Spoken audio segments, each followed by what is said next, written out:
Welcome to Money Conversations with KJ. KJ is a lifelong entrepreneur who's made a lot of money, lost a lot of money, and found his way back again. If you're looking for a sterile how-to, you're in the wrong place. KJ and his guests will walk you through real-life situations told by the people who live them, and they are as messy as they are inspiring. Each episode will offer lessons learned, advice on how to replicate successes and avoid pitfalls, and a new perspective to power your financial literacy. Far from a one-size-fits-all, this podcast can help you build a roadmap to your personal promised land. Milk and honey for some, whiskey and steak for others, and remind you that you're not alone on this journey. Well, hello everybody, and welcome back to the show, Money Conversations with KJ. I'm your host, KJ. Today I've got a really, I'm super excited to have this guy on the show, mainly because of his age. He's in his young 20s, and to get a different perspective. I've had people on the show from 18 to, I think my oldest guest has been 70. So I've had a pretty good gamut here. But anyway, welcome to the show, Caesar. Good to have you here. Thank you for having me. I'm really excited to talk on everything there is to talk about. Yeah, well, we're going to get into a couple of different things here today, folks. That Caesar went to college for hotel hospitality, but he's just diving into the real estate world, and we're going to get into all of that. But so we're going to touch base on your money habits, your mindset, where you learned it from, why you decided to go to college for one thing and start to do another, and people are going to be curious, and so we're going to want to fill in the blanks, so to speak. So tell the folks a little bit about what's your age and then your education background, where you landed today. Yeah, so once again, thanks for having me. My name is Cesar Rodriguez. I was born in San Diego, California, and with my mom. So I grew up with my mom only till about the age of 9, where I met my stepdad, and my mom met my stepdad. I always say he's my real dad because he's always treated me like such. He's definitely been a father figure for me. So I was born in San Diego, moved out here when my mom met my stepdad to Las Vegas at the age of 9. And then I grew up here in Las Vegas. I went to visit Canyon Springs High School. Shout out to Canyon Springs. I went for the law program. So I was very involved with a lot of smart people. I'd say a lot of intelligent people that knew kind of where they were going, and my teachers were very involved with the honor students. So I was very involved with having, intellectual conversations and kind of just pushing the college experience forward, or trying to go to college forward. After Canyon Springs, I went to UNLV. I went straight to college, and that was in 2017 when I graduated high school. UNLV was a great experience for me overall. I think I had one of the best college experiences I could ask, except for that 2020, when everything shut down. Right. I wasn't able to kind of experience socially within that year. But overall, I had a great experience. I finished in 4 years. I wanted to kind of take my time, meet people, and meet the right people, and kind of move that forward. Well, that's interesting because, so your mom, single mom, raising you. You got siblings? Yes, I have a little sister. Okay, sister. Mm-hmm. And then, great for your mom. She met somebody and fell in love and got remarried and stuff. And awesome that you had, a two-parent household, because not everybody has that, right? Mm-hmm. But to have the wherewithal, where do you think it came from that you decided early, it sounds like, that, I'm taking my education serious. Sounds like because you went to a school that had higher programs. But what motivated you to do that? What do you think? Did it come from your mom, your new stepdad? Where do you think that came from? It's definitely, so it's for a lot of first generation, it's definitely it's like the least you could probably do, right? I mean, your family comes over to this country. They immigrated to this country for a better life. They work so hard through any means. Your parents want to see you, and I think it was more of a parent expectation, and for myself too. I kind of wanted to see what college was all about, what it was going to offer me. Because times change now. People talk about, oh, you don't need a degree to succeed, right? But I definitely do think it's something that you can show people, and you can show yourself that you can start and you can finish. 100%. I agree.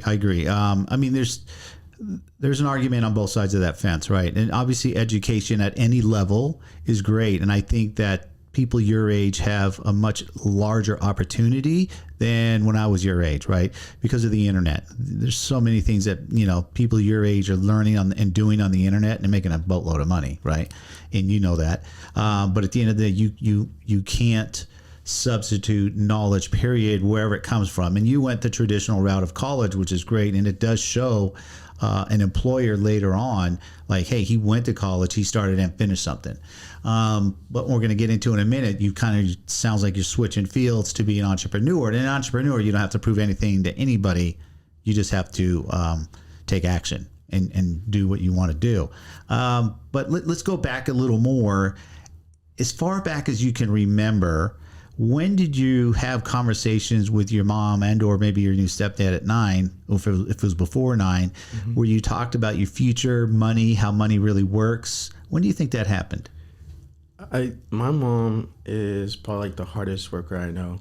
So a lot of people that know me don't know me so well from where I actually started, and I kind of like talking about it when it comes to like, oh, where did you get this motivation, Caesar? Where? So I mean, I've been working since literally the age of 8 years old. Like, my mom and I have been kind of just buying, wholesaling, and selling out where we can.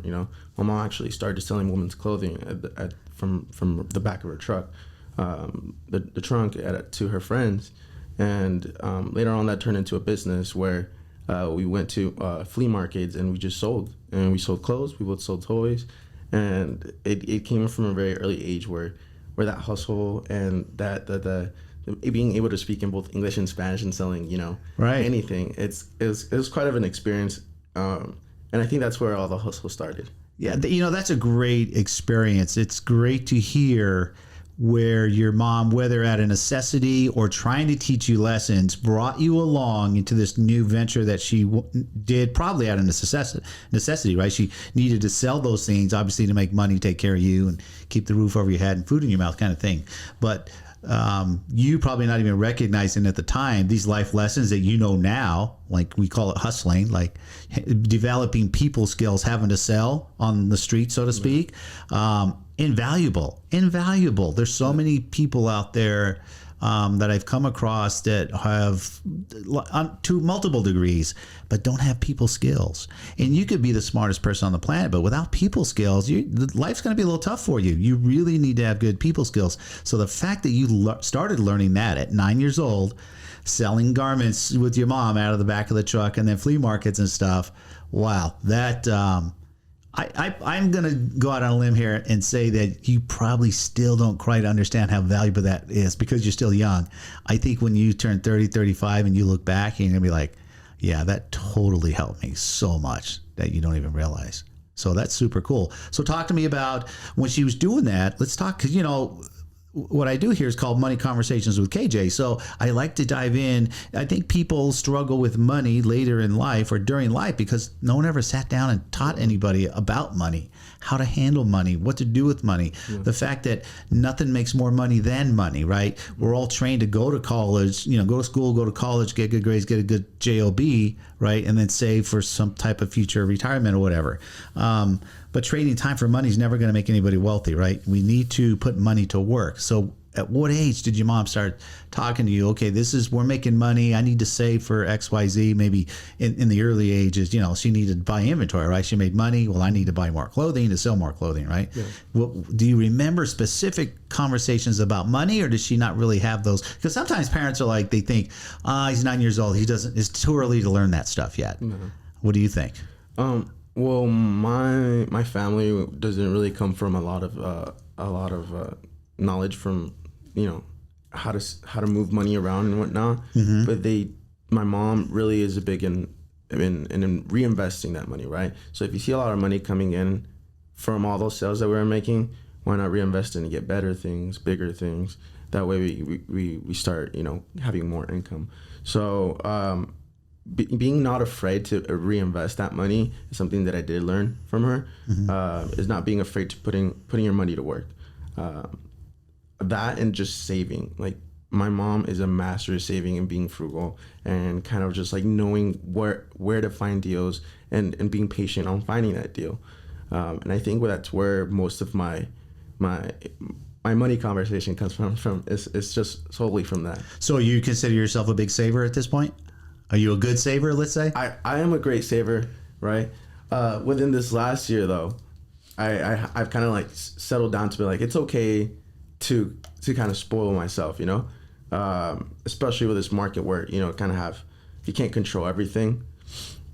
I'm kind of just waiting for things to fall in place. So I consider myself a very great saver, yes. Okay, good. I mean, I find through conversation that, you know, we all you're either a saver because your parents were savers, or if your parents were spenders, you become a spender, because I find through my research and conversations that we are all learning how to handle money at around the age 5 to 7 because we're watching mom and dad and what they're doing with their money, right? And they don't talk to us about it, and we don't know any better. And so when we watch our parents do what they do with money, that's what we think is normal.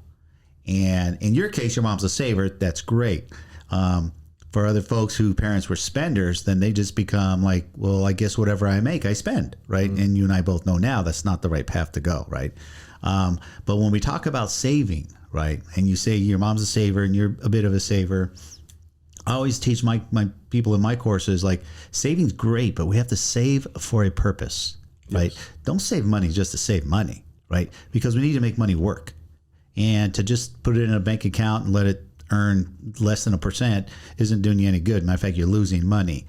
So did your mom sit you down and specifically say, save, or did she say, I want you to save because, and she broke things down? Well, at an early age, I actually saved to buy my own merchandise. Uh-huh. So I kind of reinvested my own money, my own little money on the side. I remember till this day, she would like ask me to sell these certain things for a certain price, right? But I always knew I could sell it for a little bit more.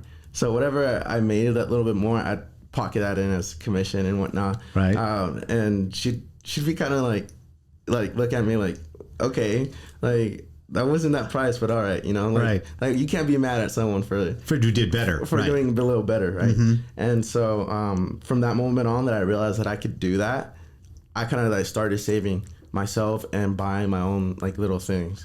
Well, how did you become that little hustler? Did you just watch mom? Like you watch mom's tactics, how she did it? Yeah. And then just like applied yourself. I mean, first of all, a 9-year-old trying to sell anybody anything is cute, right? You're like, oh, right. Look, this little 9-year-old trying to sell me this shirt or whatever, right? You're like, and sometimes a lot of people just buy out of sympathy because let's give this sale to the little 9-year-old, right? But did you find yourself developing your people skills and your selling skills? I found it myself in situations where people asked where they're looking for something, like for certain, let's say, certain video game or whatnot, right? And I didn't have that video game, but I did have that guitar that goes with that video game.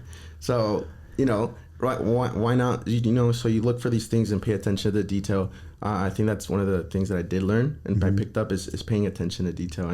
And no, I don't have that, but this is what I can offer you.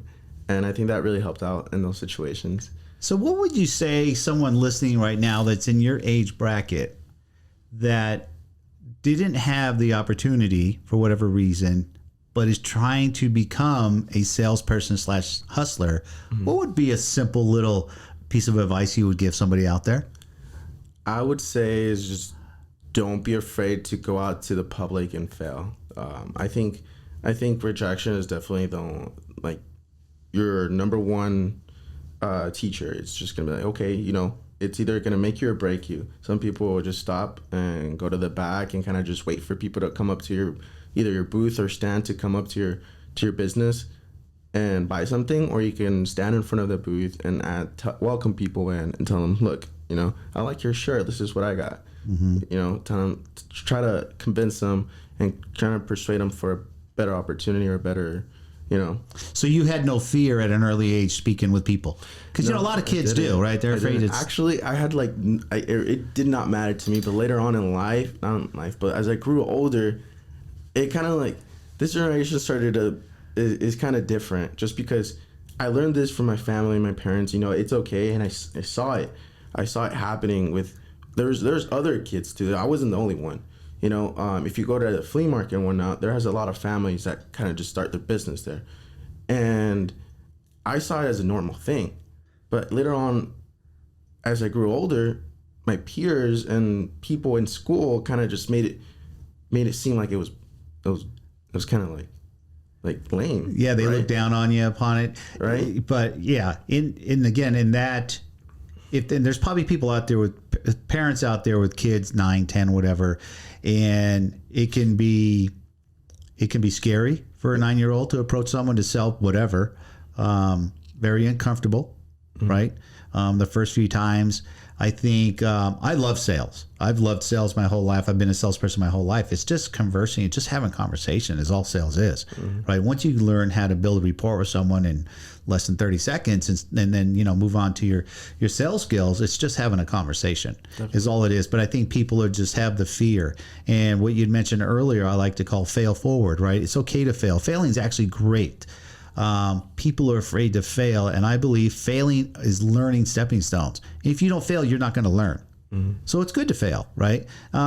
We must learn from our failures. Like if you fail in whatever you're attempting or doing and you didn't learn anything from it, that's a true failure, right? But if you learn, you have to reflect and analyze whatever situation that it is that you just failed in and you're kind of beating yourself up about. You're like, well, why didn't I close that sale, right? Learning personality traits, learning how to mimic different personality traits as a salesperson is vital, right? Talking introvert versus an extrovert when you're doing sales, you're having a total different conversation. And so these are things that salespeople have to learn over time, how to adapt quickly on the fly. Who am I talking to? You know what I mean? And the fact that you learn that subconsciously, I know you did. You learned it just being a kid, just out there and engaging. And here you are in your early 20s putting that to work, because in hotel management, right? Hospitality, what do you have to do? Yeah. You have to talk to people. Yeah. Here in Vegas, you got to go be Mr. Nice Guy. Yeah. Right? And getting them to do what you want them to do. Get a room, mainly go gamble. But that's pretty cool. So how old were you when you opened up your first bank account and started managing your own money? I was 17 years old. Yeah, I was 17 years old. Well, at 16, no, actually, I was 16. I opened up my bank account. I put in my little savings that I had just because I built my savings in cash. I put it on the side. I deposited my little savings account in there. I didn't get my first job till I was like a sophomore in high school, so around 17. And that's when I started my direct deposit, right? Right. So money started flowing in the summers, and then I did sports and whatnot. And so I was very involved in high school, so I had a lot of activities in sports. So I wasn't fully committed to work. I didn't actually fully start committing to work until senior year after sports and going into college. And so, but since your mom was a saver, you became a saver, you're frugal also. It's funny how we use that word, because I hear people use the word cheap, frugal. What's the difference, right? Frugal means you're just wise with your money. Yes. Cheap means you're like, I'm buying the cheapest thing available. Yeah. Right? Yeah, whatever that may be. Either way, trying not to just totally spend all your money, which we know now, statistics show how people your age just, they make it, they spend it, right? Yeah. And they're broke all the time. And I remember that lesson I taught my daughter, which was, I never want you to experience the feeling of being broke. So for you folks out there listening, if you've ever actually been broke meaning I have bills to pay and I have no money, and my stomach's turning and I'm getting knots and stressing, like, what am I going to do? That kind of broke is a horrible, horrible feeling. And I remember teaching Faith that I never want her to experience that. So I taught her all about money, and she's now getting ready to be 23.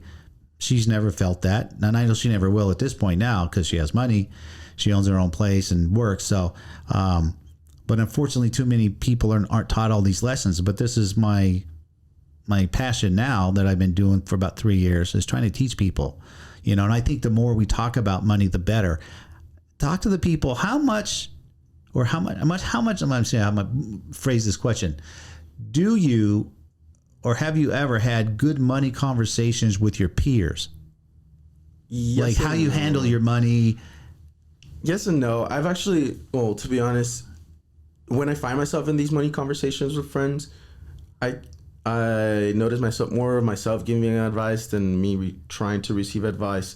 I do when I started when I first started my journey to buy a house, and that's when I started realizing I need to have more money conversations with people that, are able to give them to me. And usually they're all a lot older than me, right? And that's okay. But those kind of conversations aren't really things that I can have for my family at this point, because I've already kind of, met meet my standards or meet my goals and whatnot, or have done as much as they can already.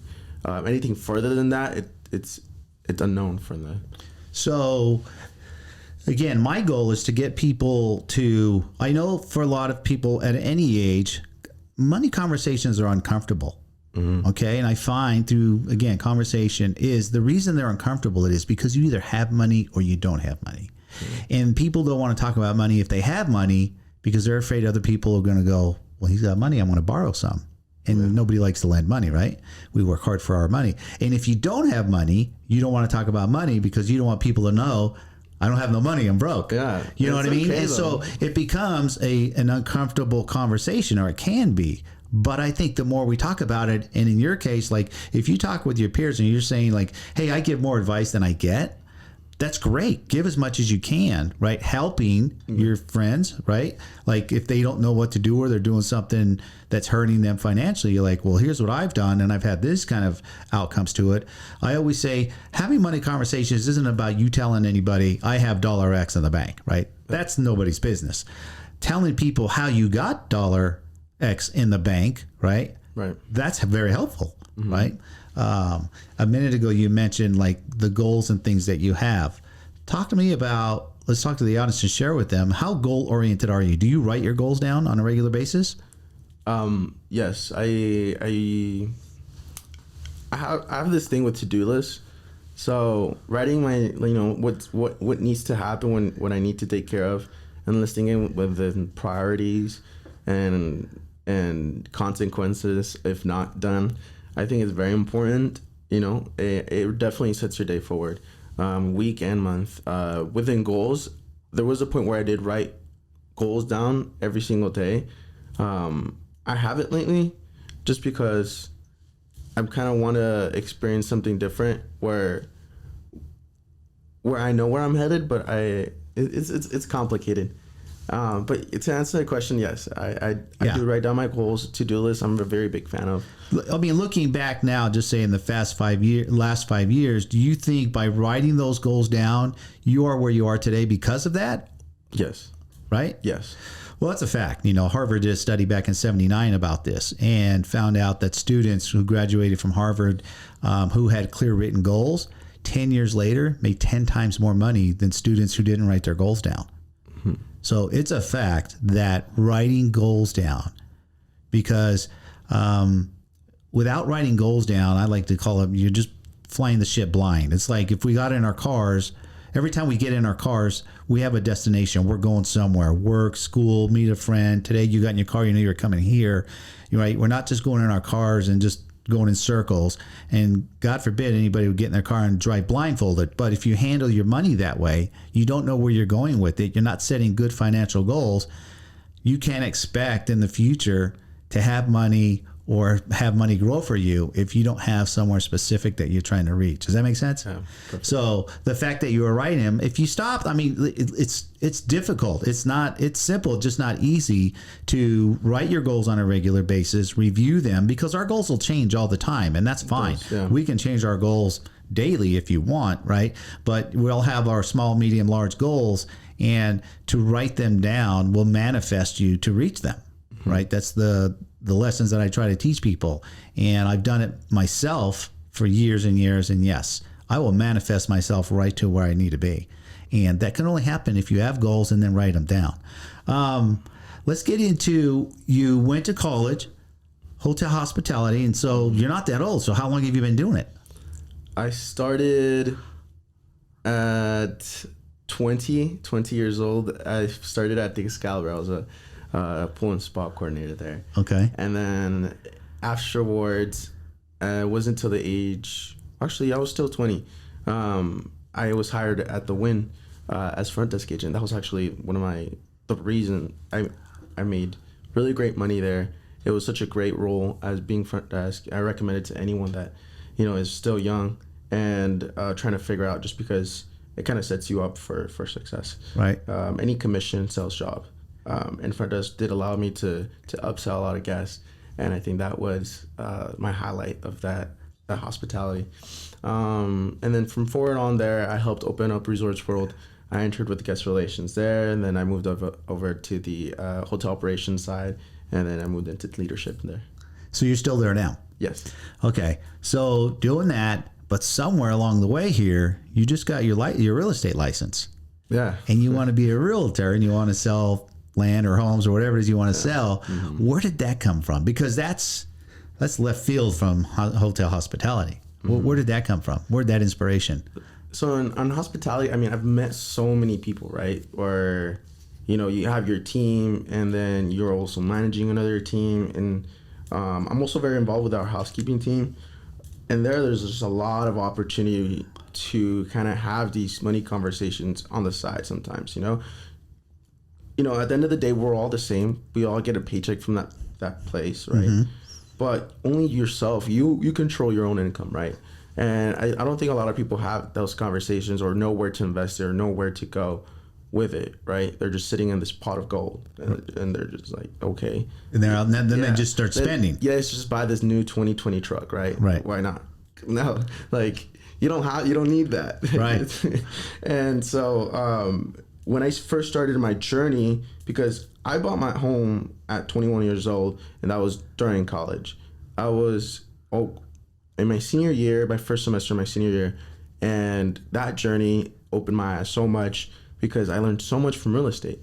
And I had this, my realtor, which was Oscar, shout out to him. He kind of introduced me to this other side of real estate, where it's not just like, oh, if you're ready to buy, buy. It's just looking for those people that have been ready to buy. It's just they don't know where to start. Right. And I think that needs to be, I see in this younger generation, I see a lot of real estate agents kind of, set out videos. They set out videos and kind of send out like flyers and whatnot. Oh, we have open house. DM me if you have any questions. Right. DM me if you have any questions. DM me if you're looking to buy or sell. DM me if you're looking to buy. Like, no, it's like people don't know where to start. Like, how are you just expect people to just DM you? Right. Or just go and message you, when reality they don't even have 2 years of work history, and they don't know that they need to have that. They don't know that after college they can count their college experience as career experience after they go into their field.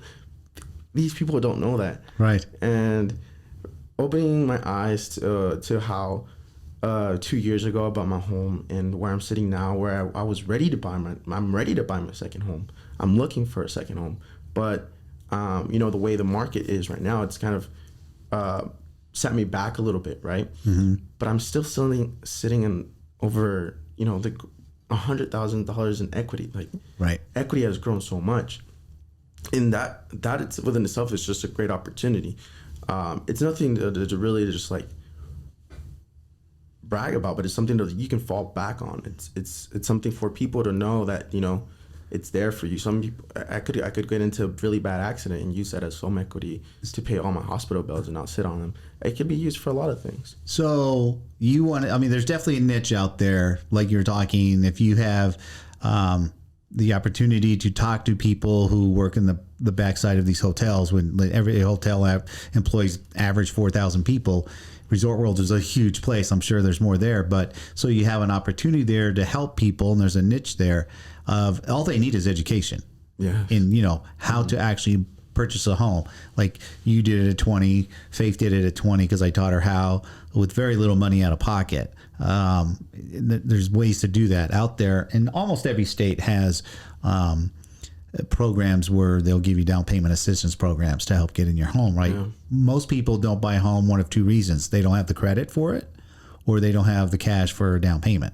Mm-hmm. And so they just tell themselves, well, I don't have any money, I can't buy a house. but I'm paying $1,800 a month rent somewhere, right? Or $2,000 a month rent. And if you can afford $1,800 or $2,000 a month rent, you can afford a house. Yeah, and then they have the Tesla on the side, Yeah. paying an extra $800 a month. Yeah, that's the thing, right? Don't go out there and overextend yourself on a $50,000, $60,000 car. Go buy a $20,000 or less, car for now at a young age, right? The car is not the important thing. So talk to me. It sounds like you want to do both. Is that the deal? You want to stay in the hotel and then do real estate kind of on the side, like a secondary income? I don't want to let go of hospitality just for the reason that that's something that I did study. Mm-hmm. It is I believe that hospitality is the business of enjoying life, right? Of just welcoming people in and having this great experience away from reality. So I think that's a great business to be part of, especially in a very expanding city like Las Vegas. Right. I mean, that my experience opening Resorts World was just, it's beyond, like, it's great, right? There's a lot of hiccups here and there, but overall, that experience, you don't get anywhere else. And now, there's more daring companies coming to Las Vegas. We got Fontainebleau that's going to open up. We have the new Durango casino opening up. We have so many other hotels and opportunities and projects that will open up for, so I think that I can and I'm capable of climbing even further, right? Mm-hmm. And I don't want to let go of it just because I want to prove to myself that the hospitality is also something that I can very much. Well, I mean, these jobs out here, I have a nephew here who started at the front desk. He worked his way up, and now he's a casino host. He's been a casino host for, 15 years, I guess, and does very well for himself and really enjoys it. The hotels give you a lot of perks, mm-hmm. You know what I mean? In those types of jobs, there's a lot of extra perks outside of your paycheck. So, yeah, he's having a great time raising a family, making money, doing the right things, because I've had good money conversations with him. And that's what it's about, right? Let's not make money. And you already have learned that lesson early, not to squander money, but to grow money, right? Okay. You haven't closed your first real estate deal yet, right? No, not yet. Not yet, but he's out there looking. Let's talk to the folks. Again, this is a very inspiring story because you're 23. How much you've done at 23. There's folks out there at 30 years old haven't accomplished nearly what you've done. Why? Why do you think that is? One thing is that goal list, it's setting yourself apart from what what needs to be done to get there. Yeah, I think that's the scariest part, is like knowing, like, okay, like this is just a goal I'm writing down. How do I get there? Is definitely what you need to expand on. It's definitely also people you surround yourself with. I have friends that were going to college too. I was involved in a fraternity, which was you have that stigma where it's like, oh, fraternities are just for like party people or this and that. But when I looked into it, I looked into this fraternity. It's called Omega Delta Phi.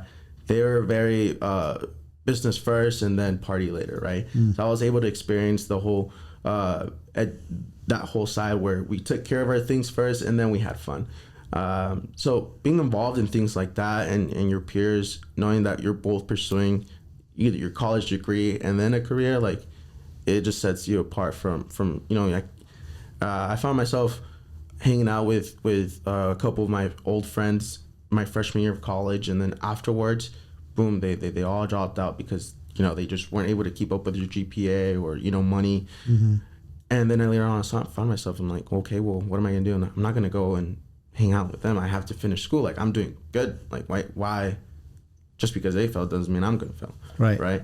So being part of that fraternity really helped me out. So, there's a saying out there, all entrepreneurs will tell you, is that you are, individually, we are the 5 people we surround ourselves with, right?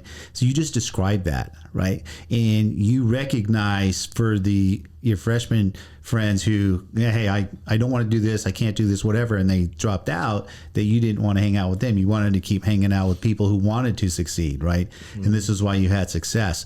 I think that's a huge factor in life, period. It doesn't matter what you're doing, whether you're 20 years old going to college, 30 years old, whatever you're doing, we all have to be very conscious of who we're hanging out with, right? And the other saying is, you don't want to be the smartest person in the room. Yeah. If you're the smartest person in the room that you're hanging with, right, you're in the wrong room. You need to move up. right? Because if you're the smartest, that means you're hanging around people who are not as smart as you. They're not bringing you up. They're bringing you down, right? And oftentimes I've had this conversation with my kids. Well, I don't want to leave my friends. They're nice people. I'm like, I'm not telling you to leave your friends. Yeah. It's who you're going to hang out more with, right? That so have you found that as now here we are at 23? Are you finding that you keep changing circles? You're upping it? I don't think I change circles. I do think I have my different set of friends for certain things, right? I've had my long-term college friends that have been amazing and whatnot, and we always hang out, and there's always, we can catch up, and it could be like nothing, right? And then I have my other side of friends who they take a opportunity of going out and making it a networking thing. Okay. Right? So I mean, I have my other group of friends that are a little older. You know, it's okay to go out to the nightclub, and we have our place set up, but we make it more of something, right? We meet important people. We've met like CEO of Jings. We meet other people that are very involved with the community. And I think those are like great opportunities that sets those two friendships apart. Well, if I can share anything with you, those are great things. And you used a very key word that we all, I think, overlook is opportunity. Mm-hmm. I'm a big believer that opportunity happens to all of us all the time. I mean, daily, right? You are one hello away from meeting someone that can change your life. Yeah. Right. You could have met him at the Starbucks line, pumping your gas in your car, wherever, right? You're a people person. So like, you know, I strike up conversations wherever I go. It's just normal for me now. Right. Mm-hmm. And so for you guys out there wanting to elevate yourself and put yourself in better positions, emotionally and financially, you got to really recognize opportunities because a lot of times you'll retrospect, think back and be like, if let's just say you and a friend went out, you both met a specific person and the opportunity was for both of you, and the one of you didn't take advantage of the opportunity and the other one did, and 5 years down the road, you're like, well, why are you doing so much better? Well, because that night we met, you know, Joe, I followed up. He gave us an opportunity. I followed up and followed through. There's follow up, follow through. And that's why I'm sitting where I am today, right? So I think personally, opportunities happen all the time. It's just training yourself to recognize it. And the more that you can do that, the better your life will be. Definitely. And and it doesn't take, like, a lot of people think that, you know, go out to a club or whatnot is a setback. And it's really not. It's how you use it. And it doesn't mean go out there and spend over $500 or $1,000. Like, you don't have to do that. You know, you just go out there and socialize. It's nothing. I agree. So you're 23. Where do you foresee yourself at 30 in just 7 years? What's your goal? What's your top goal? At 30, I want X. I want to be here. What is that? Have you thought about that one? Yeah, I did. I wrote it down. And this is one of the reasons why. So I wrote down my goals for until I was 23, right? But there was a setback where I just told you that I was looking for my second home, and I've been looking for my second home since October, and it's been crazy. Like, I even hopped on a phone call with you, I remember, and asked for some advice because I almost had this offer approved. But man, I've offered over $35,000 and I still can't get anything, right? So I'm in this situation where I get a little setback, but then that's what kind of also opened my eyes, and I was like, well, okay, what do I need? I need more capital. I need to build more, right? So I got my license, right? Use my commission and leverage too. That's an opportunity. And you know, and I waited, and then while I waited, I built more equity. And anything can happen, you know. It's just a little small setback. But I think that's one of the things that made me kind of like stop for a minute, stop writing down goals, and be like, okay, you're stuck on this goal. Like, make it happen. Like, I know I can. It's just a matter of things falling in place, and it'll happen. No, if you're motivated, you're tenacious about it, it will happen, right? Other things happen in life, right? You still go to work every day, you do what you need to, your responsibilities at work. You're focused on, you got licensed in the meanwhile, so that's a good accomplishment right there. Because I know what it takes to get to be a licensed real estate agent, it's a lot of more schooling. But at your age, and you just finished college, it probably came quicker than like when I got licensed 3 years ago. I had been in school in 40 years. I was like, holy crap, I got to learn how to learn again. Yeah. You know what I mean? But no, now you're sitting in a good position. You got a good job. You got a real estate license. You want to buy your second home, and you want to help people that you know / meet at work, right? Yeah. To make even more money. So what's your goal? You want to own a portfolio of rentals? What are you looking for? I definitely do see myself owning multiple properties, building my real estate portfolio. By the age of 30, I had written a goal down of owning 10 houses. Shoot for the moon, land in the stars. Yeah. So I think that's where I sit at today. Either it could be rental properties, there's still the talk. There's many opportunities, right? You can do rental properties. You can just flip, you could Airbnb. Mm-hmm. It's just that opportunity right now. It's taking it one step at a time. So I want to talk to the audience about, you when we write our goals down and you're saying, I want to own 10 properties by the age 30, 7 more years. Did you, in fact, try to reverse engineer and what it would take to actually own 10 houses in the next 7 years? Did you do that homework? Of knowing what it would take? Yeah. What's it going to take? Let's just say you put a dollar amount. Let's say I want to own 10 houses and just put an average value on the house. And if it's here in Vegas, even if you go on the low end, let's call it a $300,000 house. So that's $3 million, right? Mm-hmm. Worth of properties owned. How would you go around reverse engineering going, how am I going to buy 10 houses in 7 years? That's more than a house a year.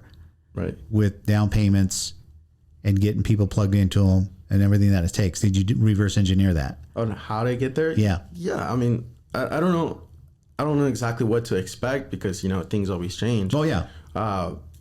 However, once you buy a home, you just got to pray on that home equity to go up, right? Because if once the home value goes up, then you can do, multiple things, right? You can borrow money or you can take money out all at the same time while, making sure that home is being taken care of. Mm-hmm. That home could be rented. You can use that rental money as a future deposit as well. You can get cash flow, you can get home equity, you can pull out HELOC. There's multiple ways to pull out money. It is good debt. Right. I have a few clients that are investors that I find homes for, and I always ask them, when an investor wants to buy a property, what's most important, cash flow or appreciation? Mm-hmm. Right? In the perfect world, we want both. But unfortunately, because the real estate market goes in cycles, mm-hmm. we're not always able to get both. So which one's more important? So in your case, as a new investor, what's going to be more important for you, cash flow or appreciation? Appreciation for sure. I don't. That's why I'm okay with staying in half and half. My hospitality opportunities there and real estate, because I know that I need to have some type of cash flow coming in regardless. And then everything else, it's just building that portfolio, right? So once you have 10 properties, like you can have that cash flow, right? If you have one or two properties, the cash flow is going to be coming in different than 10. Right. So has anybody talked to you or taught you how to buy homes, right, your rental properties with no money? Yes and no. No one has taught me. Everything that I've learned is kind of self-taught. So I just research, look into it. I've also had this loan officer that helped me with my first home. His name's Rafael. He's a great friend. So we kind of had many conversations there about that. But as far as no money down, let's let people know it does cost money to buy a house, right? Yeah. And if you just go on the traditional route, you want a home because whatever, you're single, you want a house, or I got married, I need a house, mm-hmm. raising kids, whatever, your own personal home is one thing. But even if you can go out there and find and get what we call creative financing, right? Seller financing. There's a lot of investors out there that own 10 plus homes, mm-hmm. and they're like, well, I want to sell one for whatever the reasons are. It could be that the house is a little dilapidated and needs work. They don't want to put money in it, and they're willing to do seller financing, right? So you don't have to deal with an actual bank. You just have to negotiate. a deal, and there is no average. There's no two deals the same. If you go do seller financing, you go talk to Joe Smith, who's got a property, 123 Main Street. You're like, what do you want for it? I want 340. I'll give you 375. You carry the note for 10 years, right? And negotiate a rate and no money down. And they're like, all right, I'll just take over and I'll start paying you these monthly payments. And you just turn around and turn that into a rental. Right. And let's say you promised Joe Smith here, I'll give you, $1,000 a month for this place, and you go rent it for 14. Mm-hmm. And now you have the property, which is he turns into the bank like a Wells Fargo lien holder. It's your property. So the equity that it does have, you can use. Plus you're getting $400 a month cash flow, which basically on a $400 a month cash flow is going to just take care of the property. Mm-hmm. Right. You got to pay your taxes. Renters don't pay taxes. You got to pay your taxes and the upkeep. The water heater goes out, the toilets break, whatever, right? You got to have money to fix all that stuff. So anything that's cash flowing less than, I'm going to say, $800 a month, leave it for repairs, because repairing houses is not cheap, right? You want to change a water heater, that's $800 right there, right? Toilets, to have the guy come in, whatever, it's all those things come into play. So to own 10 houses, multiple ways. You can go do it with cash down, but if you're going to finance any bank, no one's financing a rental property with less than 20% down. Yeah. So that's a chunk of money, right? $300,000 house, $60,000 cash down, mm-hmm. plus closing fees. You need about $70,000 cash to buy a house. Mm-hmm. So to own 10 of them, if you went that route, right, you need some money. Definitely. To be able to do that. Very, very doable. You could build a portfolio where you kind of built it half and half, right? If you start doing your JOB, takes care of your personal bills, and every dollar you make during real estate is for down payment money to go buy houses, you could totally reach that goal. Yeah. Can I ask you a question? Well, sure. How many deals have you found with seller financing? You'll find them even in the newspaper. You'll find them because FSBOs, right? If you go search FSBOs, I have found. And I find them mostly for clients. In my career, I don't know, 12, 15. In your career, that's 3 years? Okay. Yeah. That's good. How many have been approved and followed through? Well, again, once you sign a contract, once you do a contract, so get yourself an attorney that can draw up your contracts correctly. Yeah. Mm-hmm. Because FSBOs don't want to deal with licensed agents. You have to go, you have to change hats. So like I'm a licensed agent, I have to change hats. My flipping company is called Affinity Homes. If I'm going to go buy a house under Affinity Homes, I have to disclose, hey, I'm a licensed agent, but I'm doing this whole transaction as the owner of Affinity Homes, right? Mm-hmm. And then I have private money that I use. So, I have pretty deep pockets of private money that help me get real estate. So when you're negotiating with a FSBO, it just depends. It's all their motivation of why they're selling. If their motivation is money or time, right? I don't need the money. I need the time. I need to get out from underneath this thing. I don't want the expenses anymore, right? But I can't. Nobody will give me more than $300 for it. You're always going to pay more for a property on paper when you do seller finance. Right. That's okay. It's just a number on a piece of paper. Yeah. So how many have you landed? I've landed for clients, not for myself. Mm-hmm. I've helped negotiate and land for clients about a dozen. Okay. Yeah. So, in other words, it's easier said than done, right? It's kind of hard finding these deals, right? And kind of following through with them. Takes right? a lot of homework, a lot of searching, right? Mm-hmm. Again, there are people out there that are definitely motivated rather to go that route because they don't want to sell a house and pay a commission, right? It costs money to sell a house. It's between 6 and 7%, depending what, as an agent, what we're negotiating to get on our end, but they don't want to give that up. Yeah. In some cases, that's $40,000, $50,000, $60,000. And they're like, I don't want to give up $50,000 to a real estate agent. I'd rather cut a deal to another investor and be the seller financer and not lose that money. Yeah. Seller financer says, I'll give you 10 grand cash instead of having to come up with 60. Why don't you take those deals instead for your clients? That wasn't my motivation goal. I'm more about at my age, I'm stacking money. I have money in the market, stock market, working, and I have money in other compounding interest accounts. Okay. At your age, you got your whole life ahead of you to build a giant portfolio of rentals. I have no desire to do that at this point. What?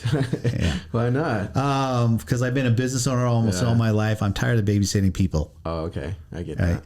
you know, and having employees. I've had employees most of my life. I haven't had one now for, I don't know, 5 or 7 years, and it's great. I don't plan on having that again. Yeah. No. I understand. No, I'll let my money work I have other investments that work that don't require as much of my time. Right. So that's the route I take. But there's, again, investing, and I talk about investing in my course. There's so many vehicles for us to invest in. Real estate's just one of them, right? But it's just putting your money somewhere. We must make our money make money. And the more diversified you can be in a portfolio of making money. I have money in real estate. You say you have money in, I'm a huge believer at your age. Hopefully you have a Roth IRA to invest with. Do you have your Roth IRA set up? I have a 401k set up. You need a Roth IRA. Yeah. But I also have money in stocks, so I'm very big on that. I've been doing well. Well, the thing with the key to the Roth IRA is it's the only vehicle out there that whatever it makes is tax-free money. Yeah, it's compound interest. I understand. It compounds, but more importantly, we use the Roth IRA as a vehicle to invest within, right? So any money it makes, now you got to wait. Now I'm of age. I get to pull my money out at this point, but you have to wait till you're 59 and a half till you can actually pull that money out tax-free, right? Unlike your 401k that you'll build. I know friends of mine that have been working in the casinos for 35 years. Yeah, they have 401ks. I go, yeah, but you haven't paid any tax on that money yet. And depending on how much you take out at a time, how much your tax bracket you're in. But these people who work in the casinos make pretty good money, and they end up being in the highest tax brackets, right? And right now it's at 38%. So that's a chunk of money. Yeah. But again, my point is when you're investing, multiple vehicles, always watching your tax implication. Doesn't do us any good to make a bunch of money and give half of it away to the government and taxes. You know what I mean? Learning how to roll over, learning about 1031 exchanges. Have you learned about those yet? No. Do your homework on that one. 1031 exchange. This will be down the road. You've owned in your 30s and you have your 10 houses, and you're like, you know what? I want to sell this house to buy the bigger house, right? Yeah. Well, without creating a tax implication, you'll do what's called a 1031 exchange. Like, I can sell this house, take all the proceeds, the profits, as long as I roll it over here. Yeah, I know what you're talking about. Right? It's all done within a timeline, and it all has to be done prior to making a purchase, right? There's rules on how all that works. A lot of people build wealth that way because let's say you're 32 or 4 years old and you want to make those kind of moves, and you're like, well, there's a few $100,000, sitting in equity over there. Like, do you need the cash? Are you like going to go splurge on something? No, keep the money working without creating that tax implication, doing the 1031 exchange. People build wealth that way. Yeah. No, I have heard of that. Yeah. That's a great way. Again, it's as you build wealth, you're always going to be thinking about the taxes on this money that you're making. How you can save on it. Right now you get a paycheck, it's taken out, you don't see it, you don't feel it, it's okay. You know what I mean? As an entrepreneur, you're responsible. And so everything that you're going to do on this side of the fence in real estate versus your job, this is income.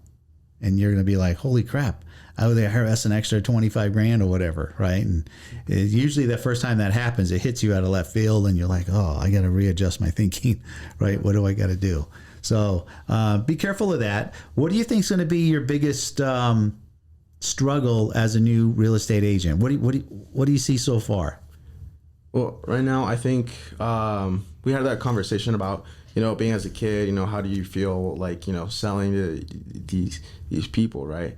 It's just going to have to dig deep back into my roots. So I think it's gonna definitely require me to come back out, right? Come out with a different approach on how to reach the public, right? And how to grab their attention and also kind of educate and not come out as if I'm here to sell you a home. I'm here to help. I'm here to help, right? I'm here to show you how you can own a home. And I think that's an opportunity where I see a lot of people don't go into. They just wait for somebody to be ready when that person doesn't even know if they're ready or not. Right. Well, true. I mean, everybody buys a house for different reasons at different times in their life. And so understanding personalities as a salesperson, number one, is key. Two, in this business here, that it's a business, okay? You're a business owner. So you work with, World Resorts over here, but now you're on the sideline, a business owner.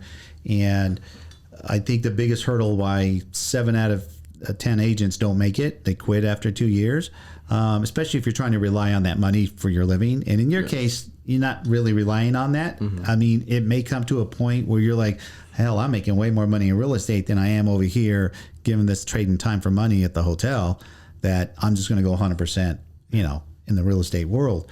But until that happens, it's all about setting your goals on, I want to do X amount of transactions this year, whether it's buyers or sellers, doesn't even matter, right? Create that goal, right? Whatever it is. And if you're conservative in the first year, if you did 5 in your first 12 months, you did really well. Yeah. Okay. If you did 5, and then learning the actual process of doing a transaction. It's a lot more complicated than people think. And once you've learned that, you understand why an agent gets paid what we get paid. It's a lot of work. And in this business, you do all the work up front and don't get paid until something actually closes. And in a lot of cases, you'll do all that work and the transaction won't close. Not close. And you just work for free. Yeah. Right. Which is that's why some agents who are 20 years in the business are very hard, meaning like they don't act like they want to be here to train you or teach you. They've just been burned too many times. They're like, I want to do that. I'm here to do my job. I either found you a house or I'm selling your house, we're getting this transaction finished. So as a new agent, I would say you're going to become a master marketer because you're a business. You're just like if you opened up a pizza parlor, right? You're like, I got to market for people to come buy my pizza. I got to let people know I'm here or I'm not going to sell any pies. Same with the in being a real estate agent. You have to go tell everybody, right? Like, hey, I have a real estate license. You come to me. Let me build my your database of people that you can keep in contact with, and then come across that way like you do that you want to. I'm here to help you, right? You have the personality that's attractive for people to have a good conversation with. That you're not going to come off like a real hard sales guy. Yeah, you know what I mean. Well, shoot. With this market as well, though, right? Where the Fed just strikes up interest rates, it's lowering a lot of people's purchase price, including mine. So I think that's one of the things that I'm actually looking forward to is dealing with the market and how quickly it changes. It can change a lot of people's circumstances. Yeah, well, I mean, we go in cycles. We're in a really long cycle right now, right? The seller's market, it's been really long. It did something it's never done in history in almost every city. This city here, almost 40% growth in the last 20 months. Yeah. Unheard of. I mean, historically, average 5 to 6% growth a year is about what appreciation normally is. And so people are kind of panicking right now because the Fed raised the rates, which still historically over the last 80 years, 6% is an average rate. And so we just hit it. So we're at average. It's not like we're in the early 80s, it was 17, 18%. And people were still buying houses willing to pay 17 or 18%, which is outrageous. We won't get there. Some are speculating we might see 8, maybe 9% by the end of the year. We'll see. He's trying to curb, for us, the recession and possibly worse. We'll see. But I think the market is so strong because historically there is more equity today than ever has been in history. Yeah. And you would have to be an absolute fool. And I hate to use the word stupid, but why would you lose a house when you have a lot of equity? Yeah. Like if you can't afford your house because the whole recession's coming and you lost your job, this or that, don't lose your house. Hurry up and sell it while you still have equity, cash, whether it's 20 grand, 50 or 100 grand, whatever that number may be. That's better than zero and getting your credit jammed up for the next 7 years by your house being taken from you. So I think there will be some foreclosures. I hear people out there going, oh, there's a huge foreclosure wave coming. Yeah. Not going to happen. Not going to happen. I was just looking earlier today at the NODs that went out this week. You know what an NOD is? Yeah. Yeah. This week, 7. That's not. That's nothing. That's nothing. Right? I mean, there are going to be people, there's always been people that will default on their loans, right? For whatever their personal situations that's going on in their lives. That's always going to happen. It's not going to happen at the rate that it happened back in 08 when you were, how old were you in 08? 10. Like, yeah. Yeah, right. 11, 10. So you don't really, you heard of what happened, but those of us that experienced it, like, so that's what everybody's kind of gun shy and scared. Like, oh no, here we go again. This big old foreclosure thing's going to happen. And it's not. There's just way too much equity out there. Right. What'll happen is going from the extreme sellers market where we had literally 2.5, almost 3 weeks of inventory. Now we're up to about 6 weeks of inventory, but the market doesn't shift to a buyer's market until 6 months of inventory, right? Yeah. So we're far from that. Will it happen?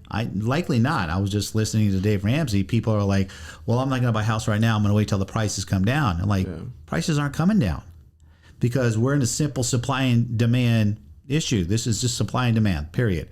And there's nowhere near the supply that the demand is still out there. Even with the rates doing what they're doing, there's still a demand, a pretty good demand. So I think people who think they're going to wait on the sidelines to try to get some deal on a house, people have been telling me that for 5 years, and I call them back, right, in my database, and I go, the house that you didn't want to spend $600,000 on up in the Vistas is now $900, right? And that's 3 years ago. So you just missed out on $300 because you thought the market was going to come down. You're going to wait and save money. And you just cost yourself $300,000, right? And so it's not going to be that extreme right now over the next 3 to 5, not likely. Again, so many variables, right? The decision today that happened about the Roe versus Wade deal. I don't know if you heard about that, but it's likely the Republicans are taking over in the fall when the next elections are happening. So lots of things can change over the next 24 months. That could have a cause and effect on real estate. But at the end of the day, supply and demand. And as long as I just tell people, just keep your eye on that. And there's this quote that I just saw recently, and it's really nice. It said, "Don't wait to buy and wait." Right. So I'm really resonating with that lately. Yeah. No. Again, the real estate's. I mean, people are either really heavy in real estate, really heavy in the market, or they do a combination of the both. Yeah. And if you're going to go in the real estate, you got to stay the course right now. I think you'll be fine. Things aren't going down. If they're flattening out right now. If they dip, they'll dip 2, 4, 6% at best. But having grown 30+% in the last 20 months, if you dipped 4 to 6%, you're still way ahead of the game. Yeah. My thing is, I don't understand where okay, so you don't see the prices coming down anytime soon, right? Nope. And neither do I. But with everyone's purchase price going down and these house prices still up there, don't you think that that's going to eventually have the market to force at least a 10% or 20% decrease on their home values? It's going to hurt the first-time home buyer sector. Right. Okay, the folks that are out there that are making money, remember the government put into play about $4 trillion, the most in history. There's more money in play out there right now, and it's circulating than ever in history. And so where do you think all that money is? Everybody's spending it, right? Because the government wanted to give everybody money. So it's going to hurt the people that are making less than $50,000 a year. I mean, you're classified poor at less than 50, right? I don't really understand how people live on it. I mean, you'd have to be single, eating top ramen a lot or something, when it costs $100 to fill your tank, right?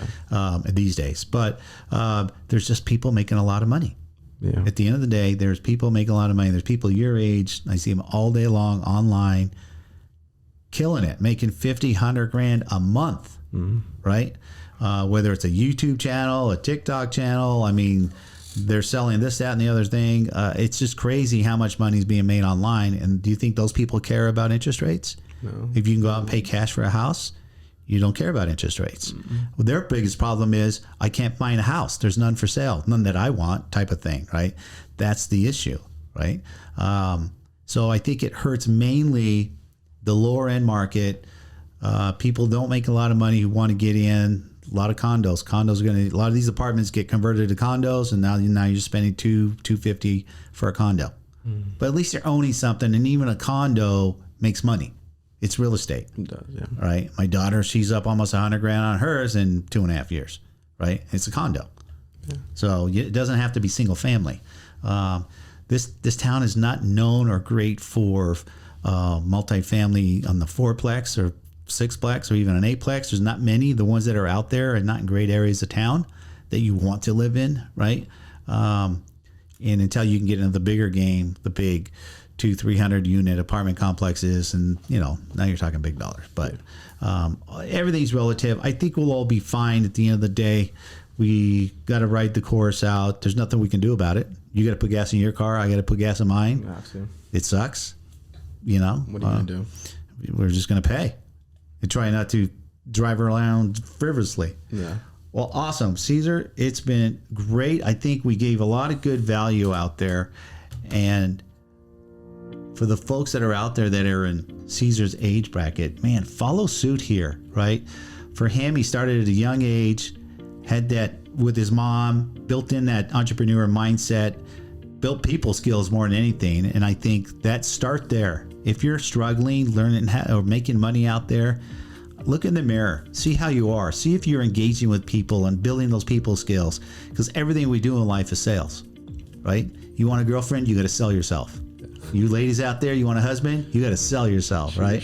So get out there, get those people skills handled. You'll make money. We'll always make money. Just do the right things with it. And more importantly, guys, have money conversations with each other.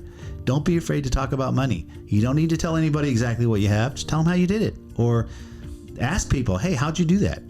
Right? And most people will share. I find most people will share. You're rarely going to find somebody say, I'm not telling you what I know. It's rare. We all want to help each other. So again, thanks for coming out.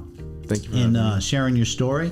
For you guys that are out there, subscribe to my channel on the podcast level. I'm on 12 different platforms out there. So whatever you're listening to me on, please subscribe to it and or my YouTube channel. And we let out a new episode pretty much every week. So I'll see you guys on the next episode. Hey, everybody. Hope you enjoyed that episode.